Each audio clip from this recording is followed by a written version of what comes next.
And his trading secret, ARM Stock Trade. It's easy. He logs on to www.armstocktrade.com and buys and sells stocks, subscribes for treasury bills and government bonds, views all his portfolio at a glance, stays on top of news and market trends, executes his trading fast. He does these and more, all by himself. Now that's what makes Josh the coolest guy. Won't you rather be like Josh? Already. Yeah, sure. And make money now. Or download the ARM Stock Trade app on your mobile app store. Business Express on Smooth 98.1. Brought to you by ARM. Local and global market opportunities safely at your fingertips.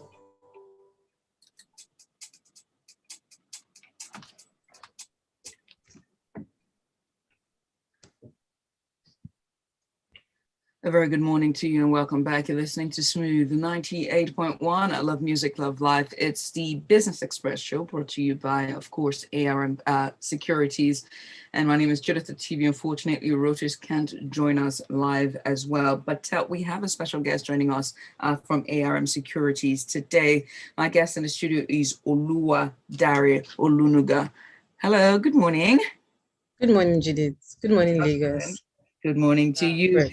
It's Business Express and we're streaming live on YouTube. So go on to our YouTube page to go catch us. We're at Smooth 981 on YouTube at Smooth 981. That's where we are at. We're streaming live. You can also join the conversation. Send us a WhatsApp message to 0809 444 0981. Again, 0809 444 0981. So let's get started. Can I call you Dara? Yeah, that's fine. So what is the overview for trade in Q3 for 2021? Let's start with that. Oh, okay. So yesterday, the Nigerian National Bureau of Statistics released the trade data for Q3.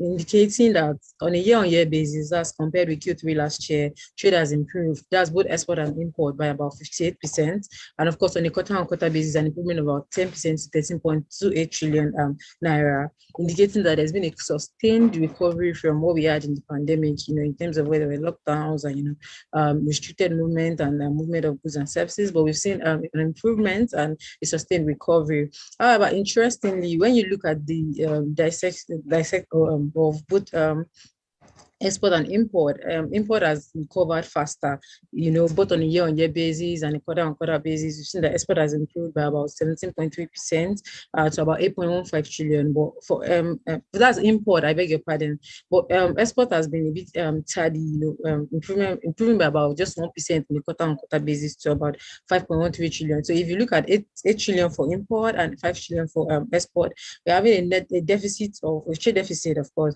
of about 3 trillion naira for the quarter. That means a net use of foreign exchange and not really a source of foreign exchange. I don't know if that makes sense. So we bought more from the rest of the world than we sold to the rest of the world in Q3 2021. And that's been a trend that we've seen, from Q1. And this is like the 8th quarter that we'll be seeing a sustained negative trade deficit. Currently, on a year-to-date basis, when you look at January to September 2021, we've seen negative trade deficit of about 8 trillion naira for the year. And of course, that signifies that by the time we see Q4 numbers, the festivities, the adjustments in foreign exchange, and the continuous reopening of economies, we're going to see a sustained deficit for the year in terms of trade. Great stuff. Now, is crude oil still the main story when it comes to our exports? Yes, so for Q3 2021, what we noticed was that crude oil accounted for about 79% of total exports in the country. This is what we've already reiterated. When you look at the GDP structure, it feels like we're a diversified economy. It feels like oil sector only accounts for like 10%. But when you look at the source of foreign exchange and of course the source of government revenue, there's a different story entirely. Crude oil still largely determines what happens to revenue of government, what happens to foreign exchange earnings, and of course what ultimately trickle down to our reserves and how our currency eventually turns out. So we're still largely dependent on crude oil as like a major commodity for Nigeria. And that's how you notice that when there was the pandemic that led to the crash in crude oil prices, it largely affected the economy, as an overall. So it's still central to what we do and what we eventually earn and our currency eventually performs. All right, great stuff. Now, besides that, what did our agri-trade picture look like? Okay, so it's not a rosy picture. Currently, in terms of agricultural exports, we saw a decline. Both on a Q2 basis, both from Q2, but it was like a slightly up from Q3 2020. But we're now seeing a higher figure in Q3 2020 when there was the pandemic, there was a lockdown, than we have now currently in this quarter. So, but for imports, it kept surging, by about 70% from last year, and by about 20% from Q3 2020. Q2 2021, and that speaks to a lot of the sort of ineffectiveness of the intervention funds that we've seen. There's been a lot of focus on the agri sector by the CBN, a lot of the anchor borrowers program, the commercial agriculture credit scheme, sort of pumping money into that sector to improve this prospects, and saying that agriculture is central to what we do, providing food for the people, and of course providing inputs for industries, and then earning the country foreign exchange. But the story is so different when you look at these numbers. Imports is surging in terms of imports, where we are importing, wheat, which is very central to a lot of staples in the economy, and we're exporting nearly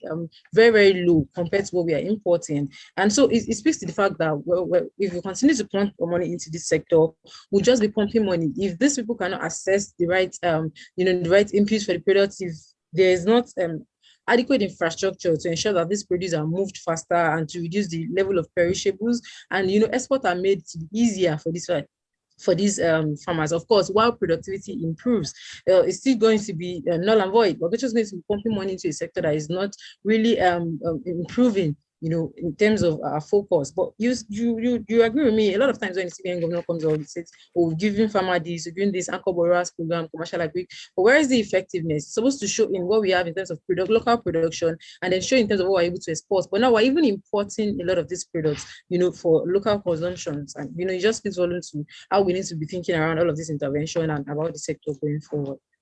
Oh, great. Now, besides just agriculture, what about our manufacturing trade? What was the picture looking like for that part of the economy, that part of the sector of the economy?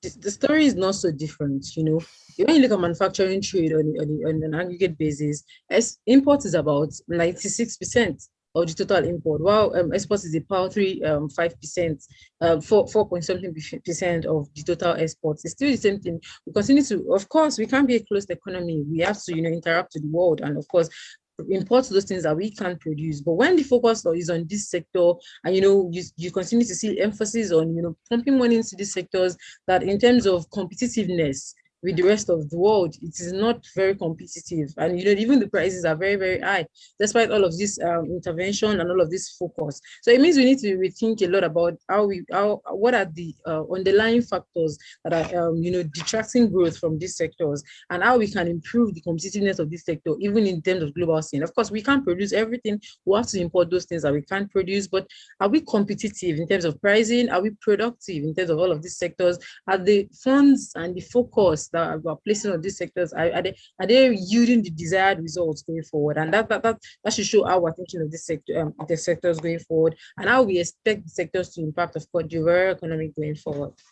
Nice. Now, who are our trading partners? Who are the main trading partners? Of course, it's been largely unchanged from years. We have, for our export destination, that's where the countries that we export to, we still have, India, contributing about, where we export about 15% of total exports to that country. We have Spain receiving about 12%. We have Italy receiving about 8% of our total exports. And we have France and Netherlands, and of course the United States at number 6. And for our import source, where we get our import from, of course, China dominates the table with about 30% of our imports, and India takes about 9% of total import, and USA about 7%, Netherlands, and of course Belgium. But again, what we need to think about is, how do we expect these economies to perform going forward in terms of the underlying economic performance, especially with the new strain of coronavirus that we now have? Are we expecting lockdowns in these countries? Is it going to impact the level of trade that we see in our economy? Because, it's an open economy. We export, we import. We need to start thinking around, especially with the recent, restrictions that we've seen from some countries. We need to start thinking around, what are these countries expected to do economically? What are the policies that we expect in these countries going forward? Are we expecting to see like a ban, a restriction restriction that may affect trade locally in terms of export and how much we export to these countries and how much we're able to get from these countries, and how would that significantly impact our own trade and economy at large? All right, so let's talk about, I mean, when you look at the report for Q3, we see that it looks like, there's Asia, Europe, and America, and they still dominate trade with Africa. Is this going to change, or is this still going to be the same? Significantly, I don't expect it to change going forward. It has been like this for years. Most of our import goes to these countries, especially India. Gets some of our imports, and we get exports from India. It has been a major trading partner for years, and of course China too dominates the table, especially when it comes to what we import, electronics and the likes that we get from these countries. And this is not likely to change going forward. Of course, we've signed the AFTA. We're supposed to see a lot of sort of improvements in trade with the rest of Africa, which is good. I mean, considering how Africa is suddenly getting this negative sentiment from the advanced economies, it'll be a good thing to look at the focus for African countries and get a lot of import and export, but we need to see how viable that is in terms of what we are used to and what will be good for us. Eventually it isn't just about, my friend sells something, I need to buy from her.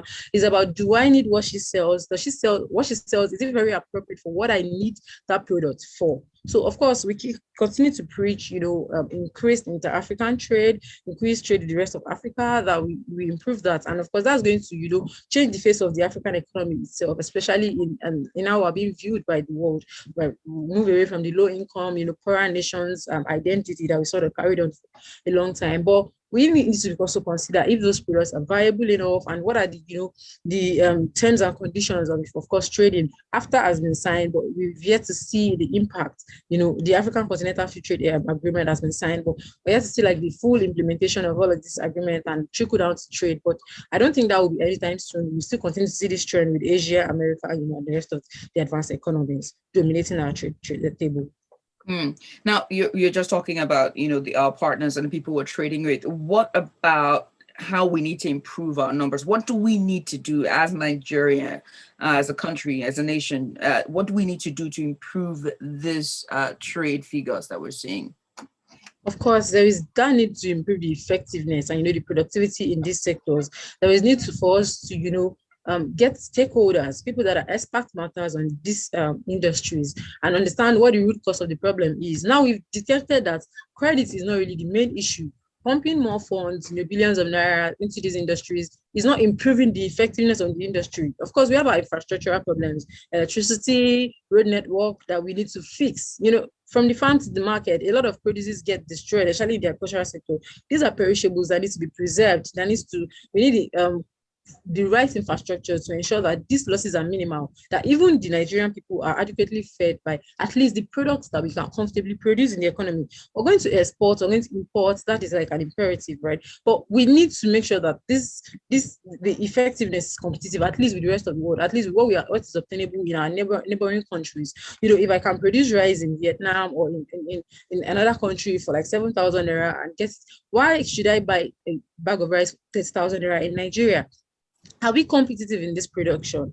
Yes. Then we can move on. We can even get it to large scale and export. If we are not competitive, then let's import that and move on to our strengths. And of course, like I mentioned, fix the infrastructural bottlenecks that are causing all of these losses. And so if you as a manufacturer or as a merchant, if I keep getting funds, but my products are tied down at the port, I can't get them out. I can't get my raw material in on time. There's a lot of money. There's a lot of shenanigans that goes on at the port. There's a lot of extra money that people have to pay that trickle down to the prices of these products when we get them, and even the price of exports when they go out. So when your export is going out and they're no longer priced at par with other countries, then of course you're already at a disadvantage. And that's will continue to be the story that we tell unless we look at all of these bottlenecks and they are fixed appropriately.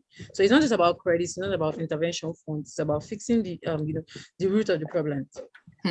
This final question here is from Dr. Michael, and he goes, "Good morning, analyst. Please, in your opinion, this dollar in increase at the parallel market, will it decrease soon, like in a month or two? This trade deficit in Q3, how will it affect our FX liquidity?" And that's from Michael there. Oh, okay, thank you, Michael, for your question. Of course, we're in a comfortable place reserves-wise currently. Reserve is currently at about 41 billion dollars as we speak, and the CBN is of course in a comfortable place, to attack the FX issues and to sort of bring down the backlog and reduce what we have at the parallel market. Of course, you would expect this kind of movement in parallel market at the end of the year. There's a lot of festive induced buying, Christmas shopping, and a lot of festivities and buying towards the end of the year. But I don't think for this year we're going to see a devaluation at the official market. Of course, we know we have the bifurcation, the official market, and of course what is obtainable to an ordinary man at the parallel market. So I expect this kind of movement towards the end of the year in terms of currency. But going forward, of course, the naira is not fairly valued at the current 400 naira that we see at the current exchange rate. The expectation is for adjustment to be towards 550 to 600 naira. But the CBN remains relevant in the room that sort of turns things around in the market, intervening and whatnot. But going forward, it's not sustainable for us to carry the official rates. We'll continue to see the forces of demand and supply play at the parallel market. But for this year, I don't expect a devaluation, but maybe 2022, we may see a devaluation, but let's not also lose sight of the fact that 2022 is a pre-election year, and there'll be a lot of policies at play, even in the economic indicators. In terms of what the government would expect, the government will not want to devalue an economy. And we've seen, a bit of monetary policy dependence and like what we should have in terms of independence in this current tenure. So, it's not fairly valued at the current price. We should see an adjustment, but yet CBN remains relevant in the room, and the reserves in a comfortable place. In terms of our import cover, we're still much comfortable in terms of what we have in the reserves. So, I can't really say for black or white whether you see an adjustment or not. But the end of the year buying and purchases and festive induced purchases continue to influence the parallel market. All right. That's Oluwadara Olunuga. She is an investment analyst with ARM Securities Limited. Oluwadara, thanks so much for coming and joining us today. Thank you so much, Judith, and thank you, Lisa.